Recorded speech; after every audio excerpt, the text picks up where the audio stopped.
को वापस जीतने के लिए मैं एक और दाव अवश्य खेलूंगा। मित्र देवराज, मैं आपको और दुखी नहीं कर सकता, इसलिए इस क्रीड़ा को यहीं रोकते हैं। नहीं नहीं मित्र शुंभ, ये क्रीड़ा रुकेगी नहीं और होगी।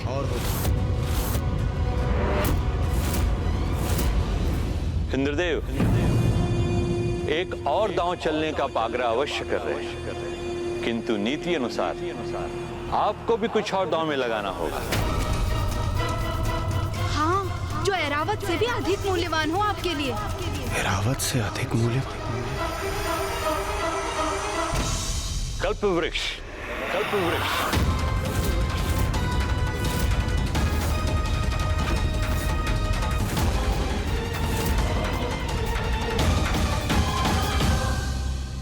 ये कैसा सुझाव दे रहे हैं असुर गुरु? चलिए देवराज, और विलंब उचित नहीं। इस बार मेरे मित्र देवराज कल्प वृक्ष को दांव पर लगाते हैं। मित्र,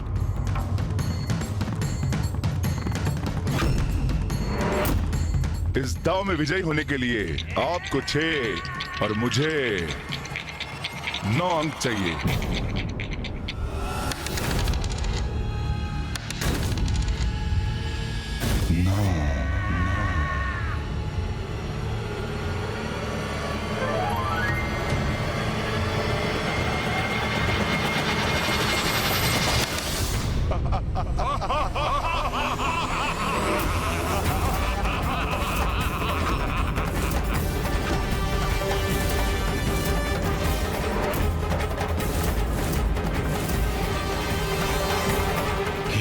कल्प वृक्ष भी छिन गया हमसे।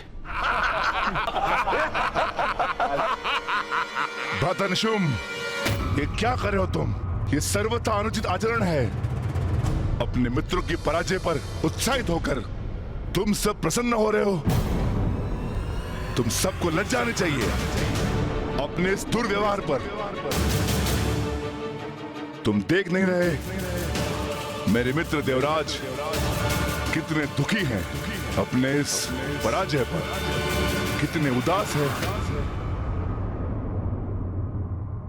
देवराजेंद्र, अपने हृदय को छोटा मत कीजिए।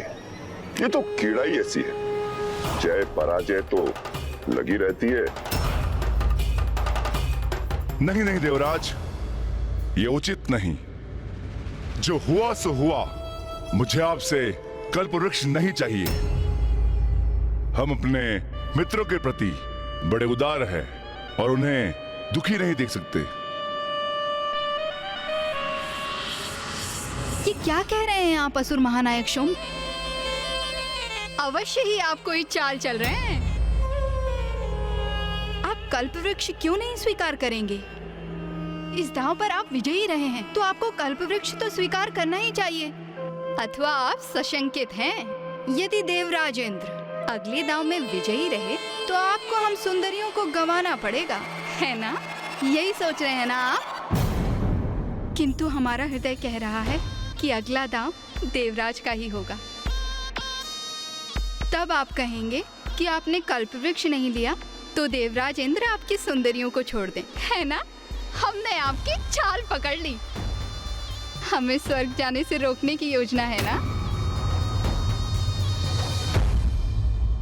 मित्र शुंभ, स्वर्णलता का कथन उचित है। जो न्यायोचित है सो है। कल्प वृक्ष आपका, कल्प वृक्ष आपका।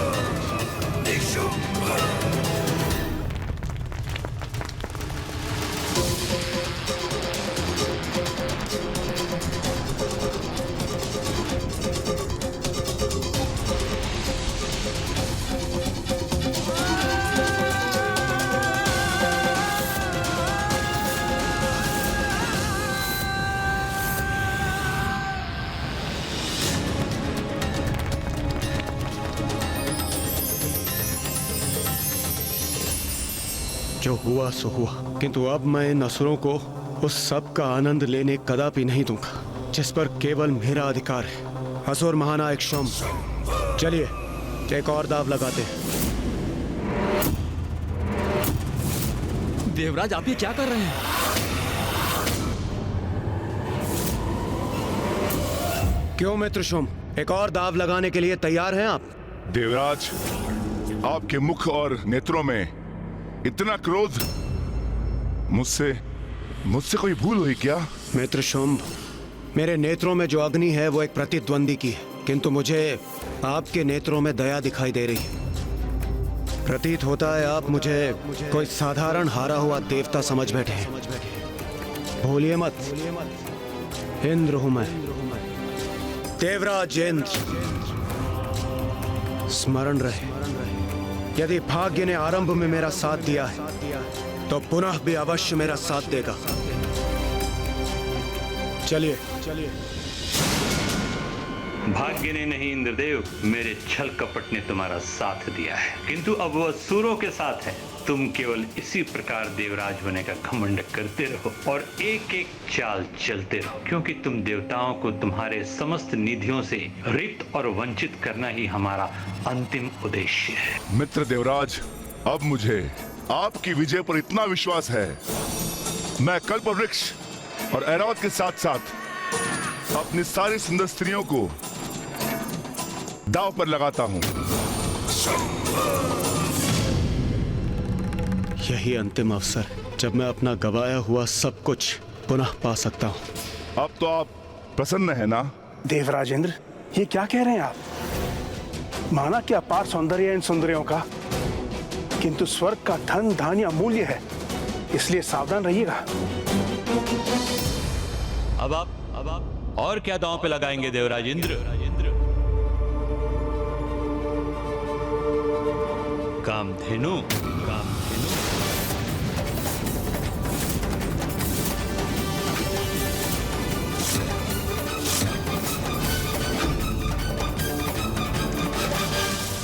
उचित, मैं कामधेनु को दांव पर लगाता हूं। अब देवराज इंद्र पूर्ण रूप से खो बैठे अपना विवेक भैया।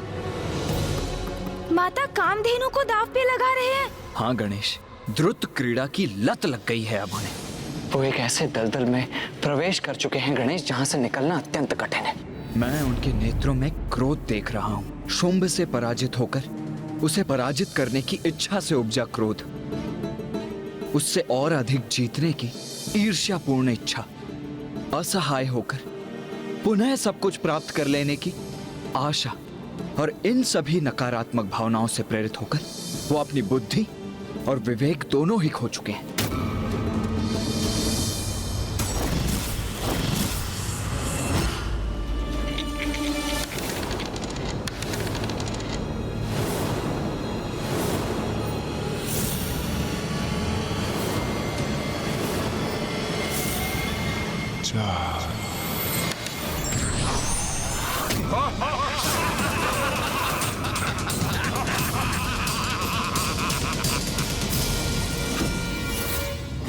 असुर महानायक शुंभ की जय! असुर महानायक शुंभ की जय!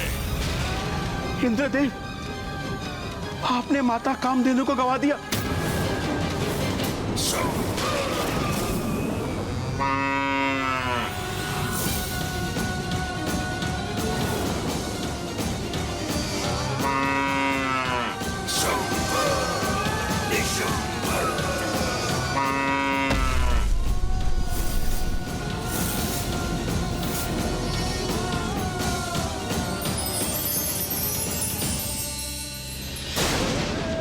समझ नहीं पा रहा कि बार बार मेरी ही पराजय क्यों हो रही है।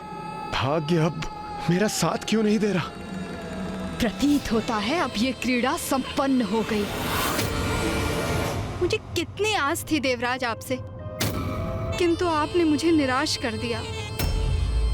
जब मैं दांव पर लगी हूं तो मुझे लगा कि आप अवश्य जीतेंगे, किंतु बस स्वर्णलता, बस। मेरे मित्र देवराज यहाँ तुम्हारे हृदय में बसने नहीं आए थे, और तुमने उनसे ऐसे शब्द कहने का दुस्साहस भी कैसे किया? क्या समझते हो स्वयं को मेरे मित्र देवराज से, जो उनसे समानता जता रही हो? असुर महानायक शुंभ,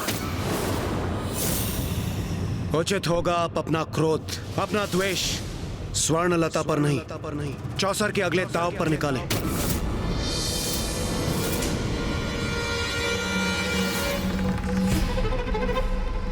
इंद्रदेव, मैं आपसे विनती करता हूँ, अब बस कीजिए। सब कुछ तो आप खो चुके हैं, अब कम से कम अपना आत्मसम्मान और अपनी मर्यादा तो। सूर्यदेव, असुर महानायक शुंभ एक कबला स्त्री का अपमान कर रहे हैं, इसलिए मैं एक और दाव लगाने पर तत्पर हूँ, जिससे कि मैं उस स्त्री के मान की रक्षा कर सकूं। और आप मुझे रोक रहे हैं।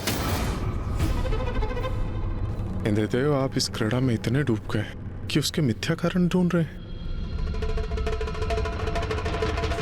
देवराज मात्र दाव ही नहीं हार रहे, अपनी नैतिकता एवं उचित अनुचित समझने की क्षमता भी खोते जा रहे हैं। चलिए असुर महानायक शुंभ, एक और दाव चलिए। उचित है।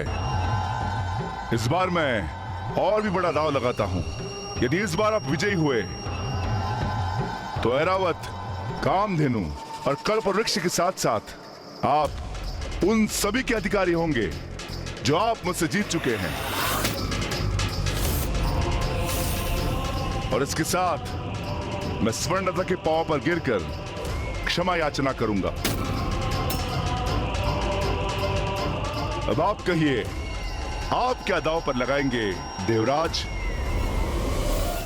स्मरण रखिए देवराज इंद्र, जब असुर महानायक ने अपना दांव इतना बड़ा कर दिया है, तो जब आप दांव पे लगाएं तो आपका दांव भी इनके समकक्ष होना चाहिए।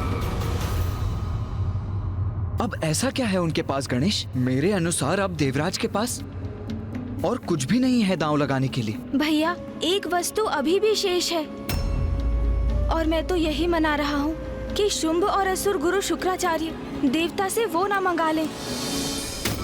अभी कहां सब कुछ खोया है देवराज इंद्र आपने? देवराज तो आप अभी भी हैं ना। इंद्रासन है आपके पास, और एक वही है जो आपके द्वारा गंवाए सभी से अधिक मूल्यवान है।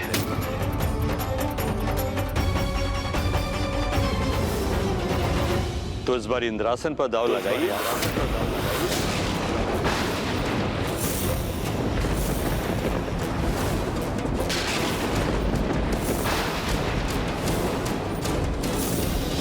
जिसका भय था वही हुआ भैया। असुर गुरु शुक्राचार्य ने इंद्रासन भी मांग लिया।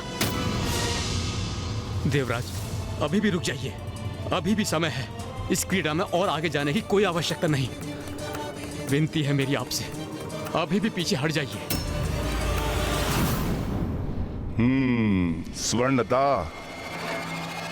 अब तुम्हें बात समझ में आ रही है ना कि तुम्हारा मूल्य देवराज के लिए कुछ भी नहीं। तुम स्वर्ग जाना चाहती हो ना? कहीं नहीं जाओगी तुम, यही पड़ी रहोगी पाताल के कारागार में। यही एकमात्र उपाय शेष है मेरे पास।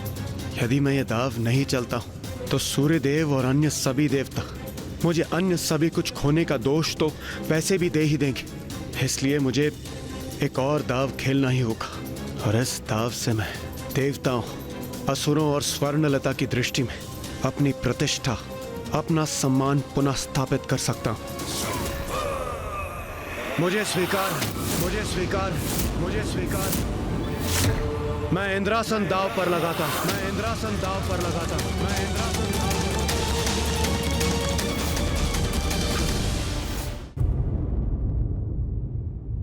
उचित है।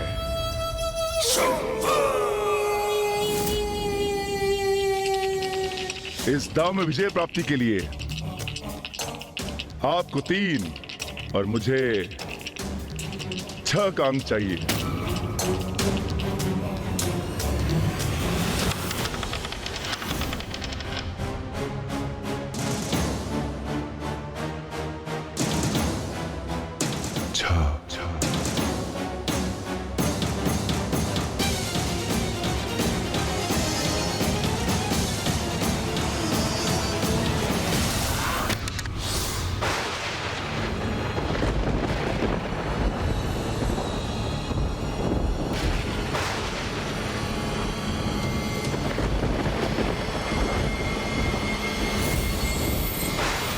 गणेश, क्या हो रहा है वहां? सब इतने शांत क्यों हैं? कदाचित इंद्रदेव विजयी हो गए? भैया, इंद्रदेव पराजित हुए। इंद्रदेव पराजित हुए।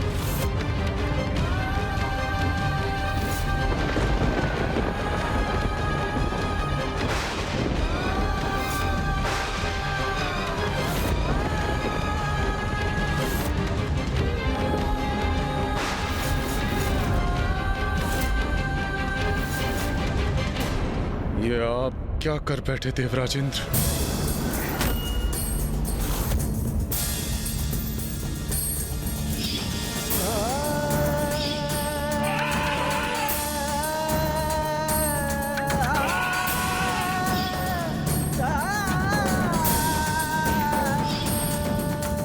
ये क्या कर बैठे देवराज?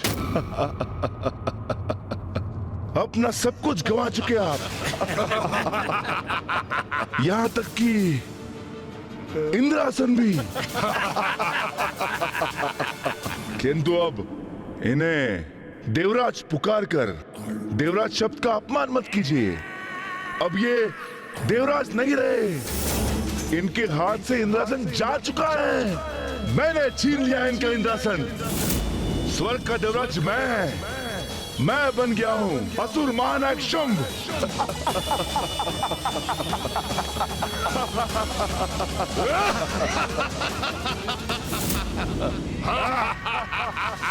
असुर महानायक शुंभ की, असुर महानायक शुंभ की, असुर महानायक शुंभ की।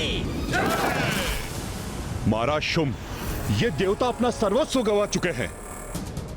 अब इनके पास कुछ भी नहीं बचा है। बचा मेरा अर्थ है कि इंद्रदेव के पास अब कुछ भी नहीं बचा है, कुछ भी नहीं। अब ये बेचारे कहां जाएंगे, क्या करेंगे, कैसे अपना जीवन यापन करेंगे?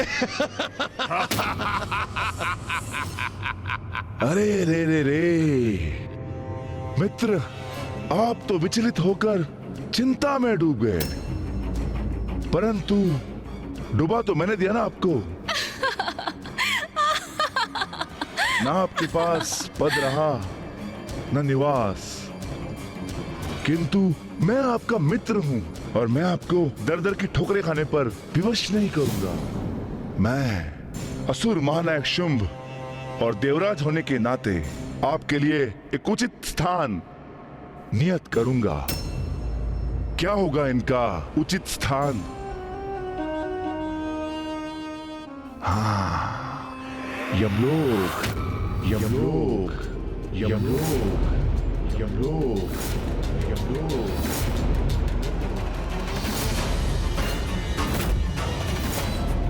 वहां निवास स्थान के साथ साथ कार्य भी होगा आपके पास। आते जाते आत्माओं की गणना करते रहेगा वहां।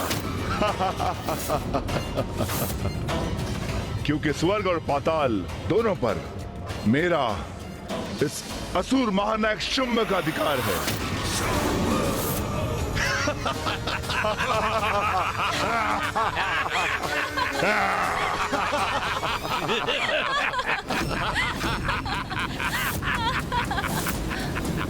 अंततः बल से नहीं तो छल से ही विजयी हो गए।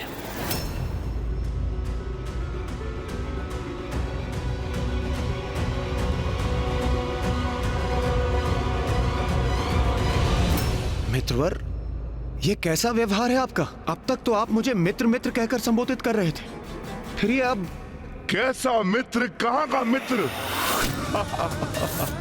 मित्रता तो समानता में होती है और तुम अपना सब कुछ खो बैठे हो।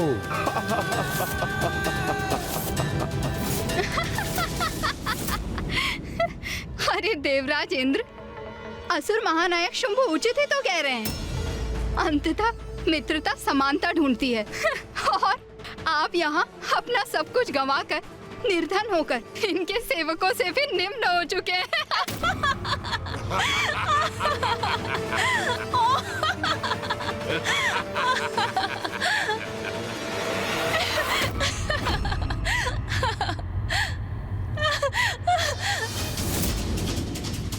अरे ऐसे घूर क्या रहे हैं आप मुझे?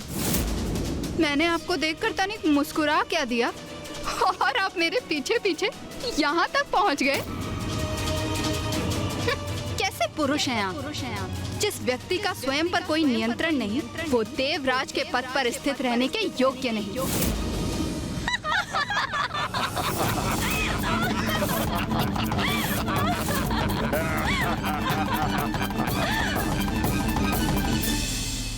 सुनिए, एक सुझाव दे रही हूँ। असुर महानायक शुंभ की दया स्वीकार कर यमलोक में शांति पूर्वक अपना जीवन बिताइए। जाइए यहाँ से।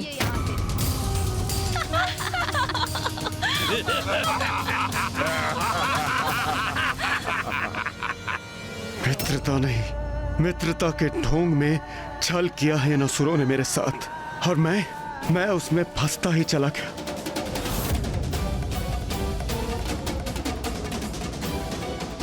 अंततः इन असुरों की योजना पूर्ण हो ही गई, किंतु अब इन्हें इनके छल का उचित उत्तर देने का समय आ गया है।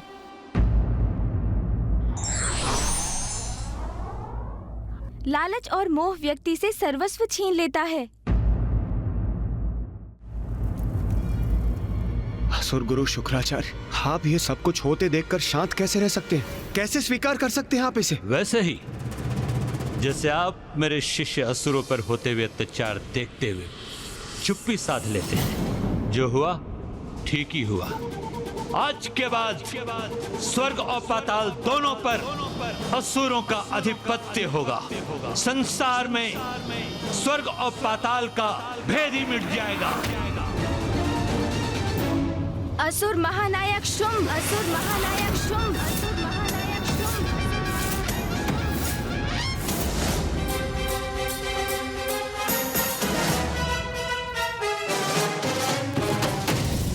अरे रे, मैं तो इन दोनों को भूल ही गया था। क्यों गणेश जी और कुमार कार्तिकेय, पर्याप्त भोजन कर लिया ना? क्योंकि अब बहुत समय तक आपको कुछ नहीं मिलेगा, क्योंकि आपके देवराज इंद्र सब कुछ खो बैठे हैं।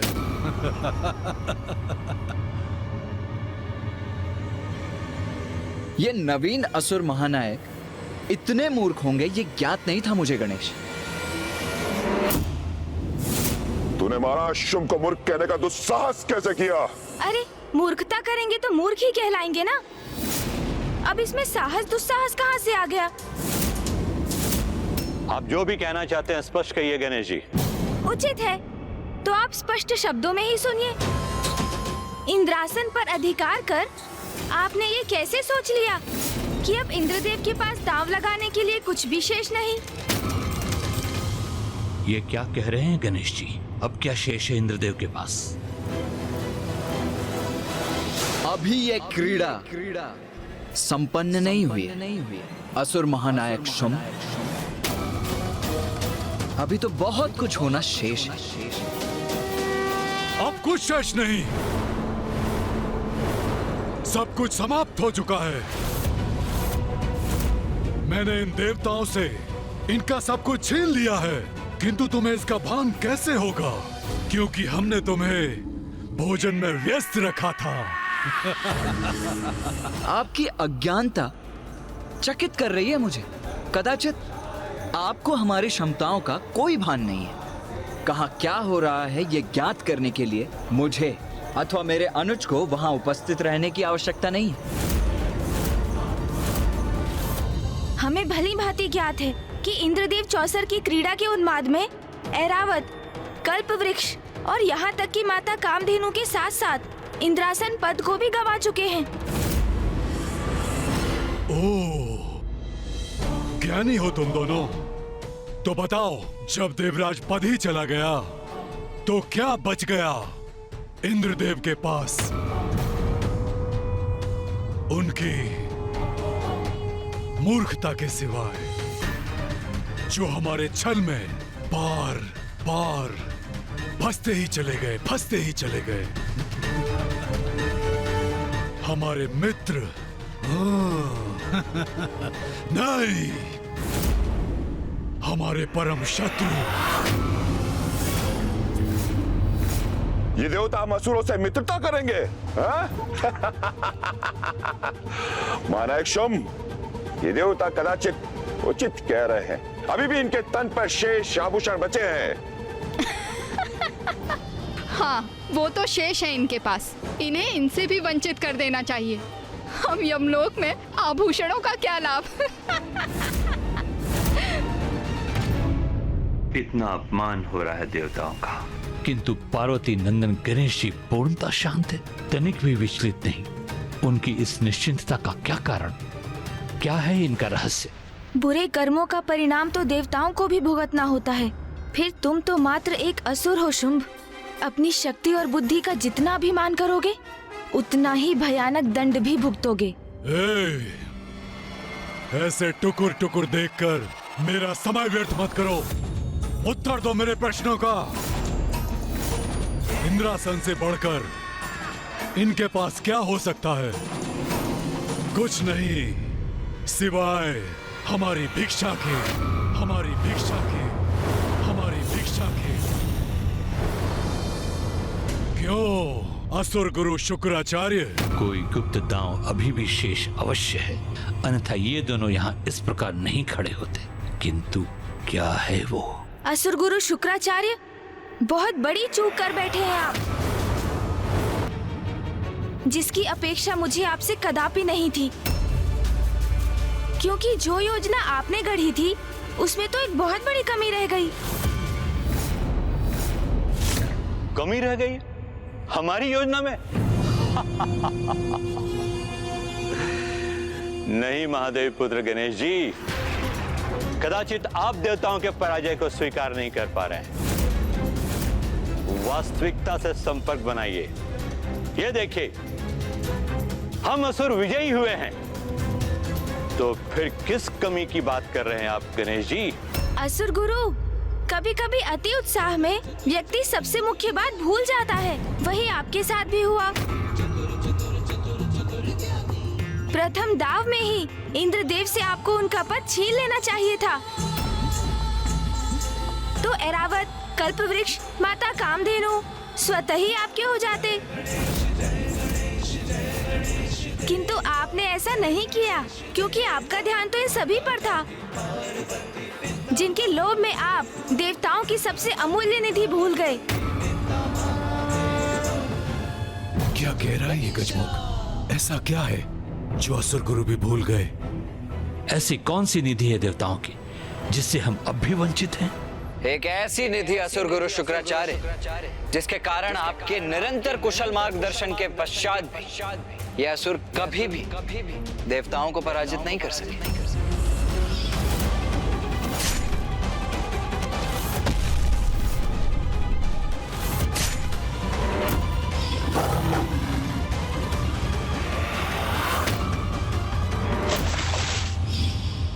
वो निधि जो देवताओं को देवता बनाती है।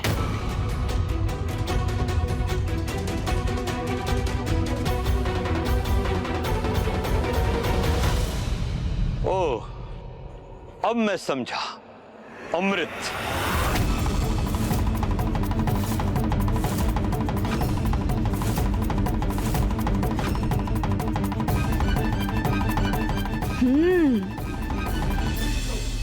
अमृत?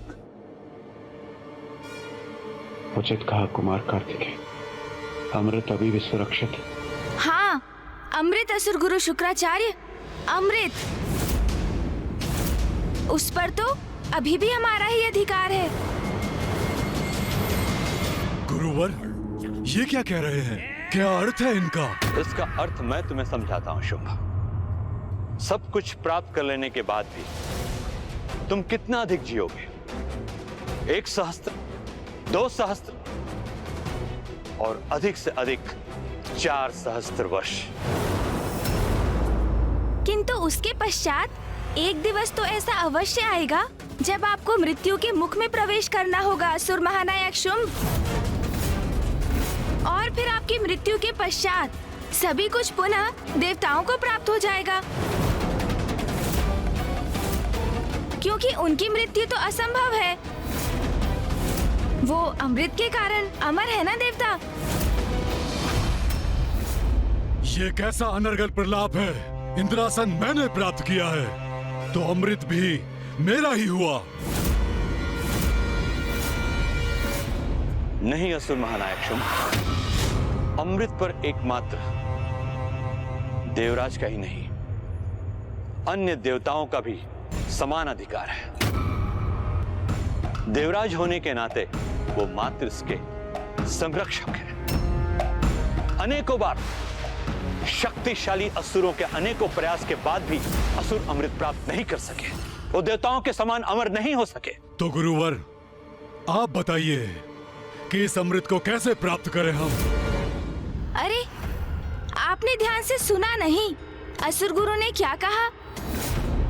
अमृत तो सभी देवताओं का है, किंतु प्रथम पूज्य होने के नाते बिना मेरी सम्मति के अमृत को लेकर कोई कुछ नहीं कर सकता। किंतु यदि आपको अमृत चाहिए तो उसे भी प्राप्त कर सकते हैं आप असुर महानायक। किंतु उसके लिए आपको मेरे साथ चौसर के दाव में विजय प्राप्त करनी होगी।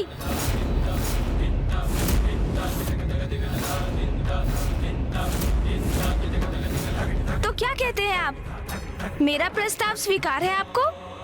तो क्रीड़ा आरंभ करें, तो क्रीड़ा आरंभ करें, तो क्रीड़ा आरंभ करें। ये क्या कह रहे हैं गणेश जी? एकमात्र अमृत ही तो शेष है हमारे पास, और यदि उसे भी दांव पे लगा दिया तो हम अपना सर्वस्व खो बैठेंगे। चिंता मत कीजिए सूर्यदेव,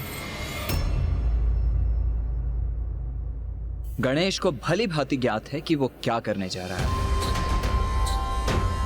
आप बस शांत रहिए और इस क्रीड़ा को होने दीजिए। इस बार इस क्रीड़ा का परिणाम अवश्य उचित ही होगा। उचित है, क्रीड़ा होगी, अवश्य होगी।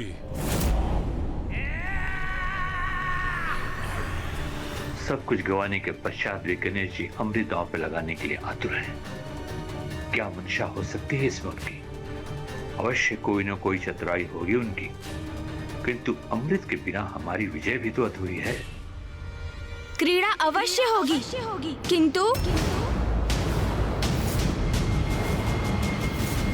अब कैसा किंतु परंतु? अमृत दांव पर तभी लगेगा असुर महानायक जब देवताओं से आपने जो भी प्राप्त किया है उसके साथ आप अपना सर्वस्व दांव पर लगाएंगे।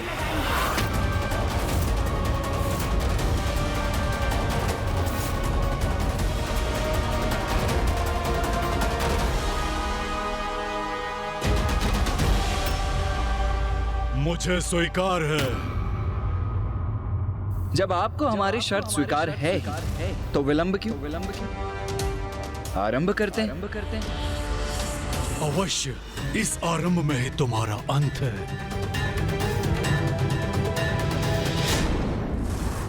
जिस प्रकार तुम इसे देख रहे हो उससे यह प्रतीत होता है कि तुमने कभी चौसर की क्रीड़ा में भाग ही नहीं लिया। क्या करें असुर महानायक शुंभ, हम कैलाश में ऐसी कोई क्रीड़ा करते ही कहाँ हैं जिसमें कोई दाव लगाने की आवश्यकता हो। द्रुत क्रीड़ा निषेध है ना वहाँ। दोष तो मेरा ही। अपने दायित्वों को भूलकर, मिथ्या आकर्षण से प्रभावित होकर मैंने ही तो धृत क्रीड़ा में भाग लिया। चलो, बहुत हुई शब्दों की क्रीड़ा। अब क्या इसे संपूर्ण दिवस निहारते रहोगे या चौसर की क्रीड़ा भी खेलोगे? भैया, मैं तो ये क्रीड़ा भली भांति समझ गया। हाँ गणेश, ये क्रीड़ा तो सीधी और स्पष्ट है। आड़े तिरछे हैं तो इस क्रीड़ा में भाग लेने वाले। अब और अधीर नहीं होने दूंगा आपको। लाइए असुर महानायक, मुझे पासे दीजिए। इसे दे दूं पासे? पार्वती नंदन गणेश जी फेंकेंगे पासे?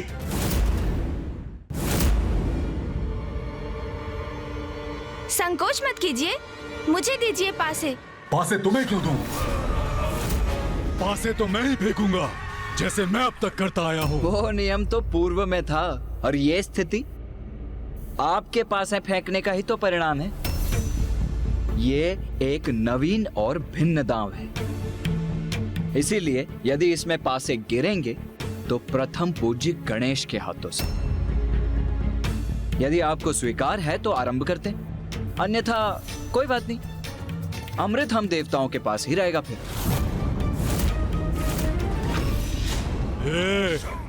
तुम दोनों प्रथम पूज्य और देव सेनापति होंगे अपने स्वर्ग में, जो अब तुम्हारा नहीं रहा। और ये भूलो मत, तुम लोग मेरी राज्यसभा में हो, और जहां तुम्हारे देवता लाचारों की तरह बस खड़े हैं। इसलिए तुम मुझे किसी भी अवस्था में बांधने की स्थिति में नहीं हो, समझ गए? समझने की आवश्यकता तो आपको है। असुर महानायक होंगे आप अपनी राजसभा में, किंतु स्मरण रहे, मृत्यु से मुक्त नहीं है आप, क्योंकि अमृत तो अभी भी हमारे ही पास है, और ये दांव उसी अमृत के लिए चला जा रहा है। इसलिए हम जितना चाहे उतनी अवस्था लगा सकते हैं आप पर। इस व्यर्थ के विवाद का कोई लाभ नहीं। अब गणेश जी को पासे दीजिए और क्रीड़ा को संपन्न कीजिए। परिणाम सबके समक्ष स्वतः ही आ जाएगा। तुम 100 बार भी ये मायावी पासे फेंकोगे तो भी विजय तो मैं ही होऊंगा, और एक बार अमृत पर मेरा अधिकार हो जाए तो तुम्हें भी उचित पाठ सिखाऊंगा मैं।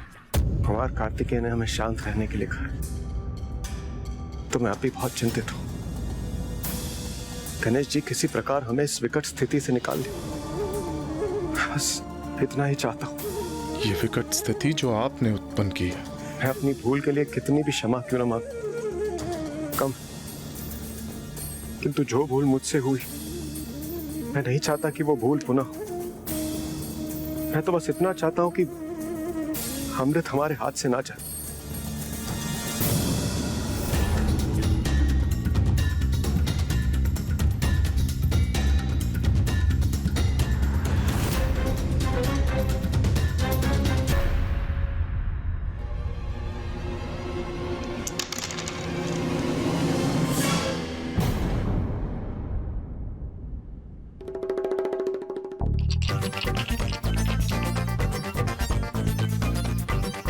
गणेश जी, अब विलंब क्यों?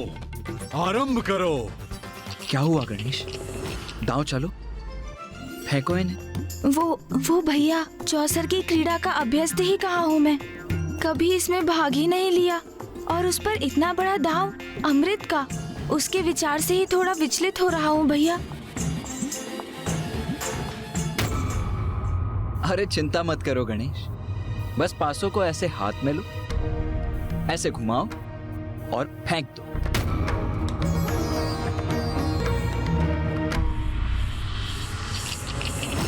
अरे ऐसे नहीं गणेश, लाओ मैं दिखाता हूं, मुझे दो पासे।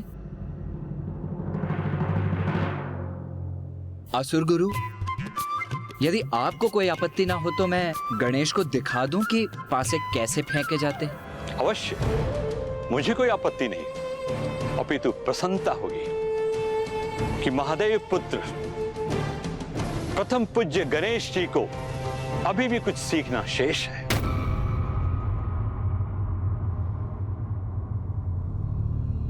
ये देखो गणेश, इतना सरल है ये।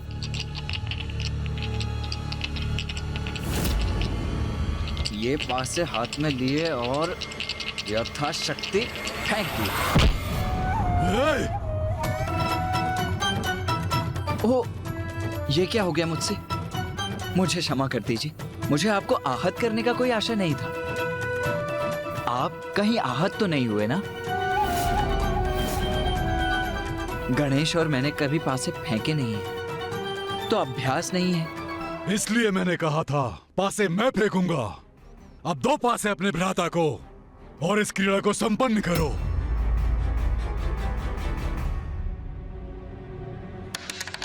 हाँ, जैसी आपकी इच्छा। लो गणेश, अब तुम ही फेंको इन्हें।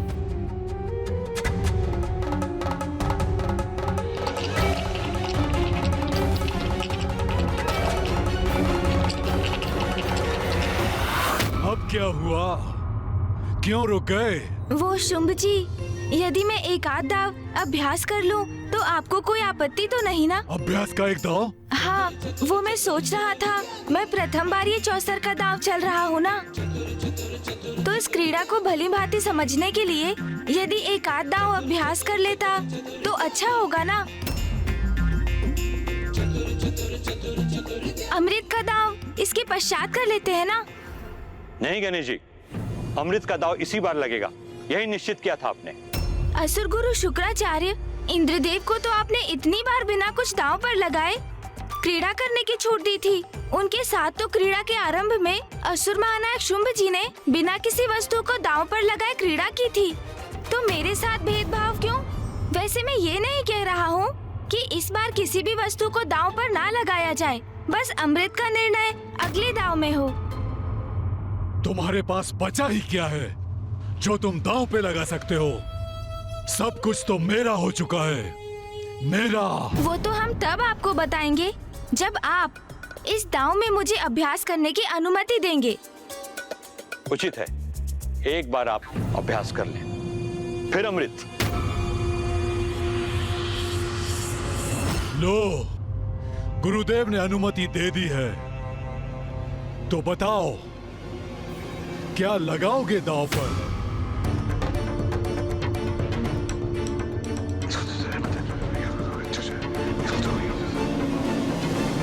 नहीं नहीं गणेश, मैं सहमत नहीं हूँ। कुछ इतना महत्वपूर्ण और इतना विशाल दांव पर लगाओगे तुम?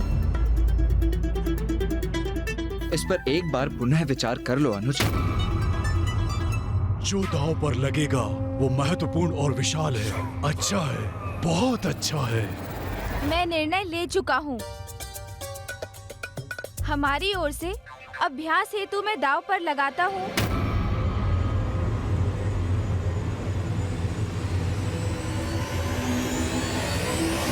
मूषक जी को, मूषक जी को, मूषक जी को।